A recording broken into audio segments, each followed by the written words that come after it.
কক্সবাজার থেকে আসার পরে সবাই একসঙ্গে একটা পিকনিক ছিল। পিকনিকে নুডলস রান্না হয়েছিল। তারপর কিছুটা গান বাজনা নাচ হচ্ছিল আর কি। সবাই মিলে একসঙ্গে ফ্রেন্ড সার্কেল বসে নুডলস পার্টি করলাম।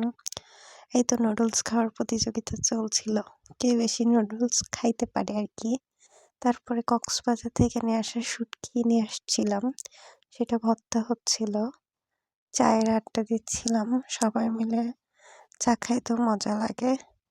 চায়ের আড্ডা শেষ করে শুটকি ভর্তা করার পরে ভাবলাম কিছু একটা হয়ে যাক রাতে, একটা স্পেশাল হোক। তারপর একটা ভর্তা পার্টির আয়োজন করছিলাম আর কি।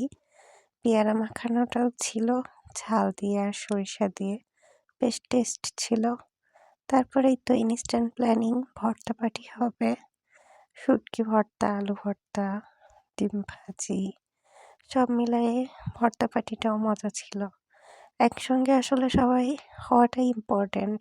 সবাই ব্যস্ত থাকে, ব্যস্ততার জায়গা থেকে কিছুটা টাইম একসঙ্গে হইলে বেশ সবারই ভালো লাগে। এই তো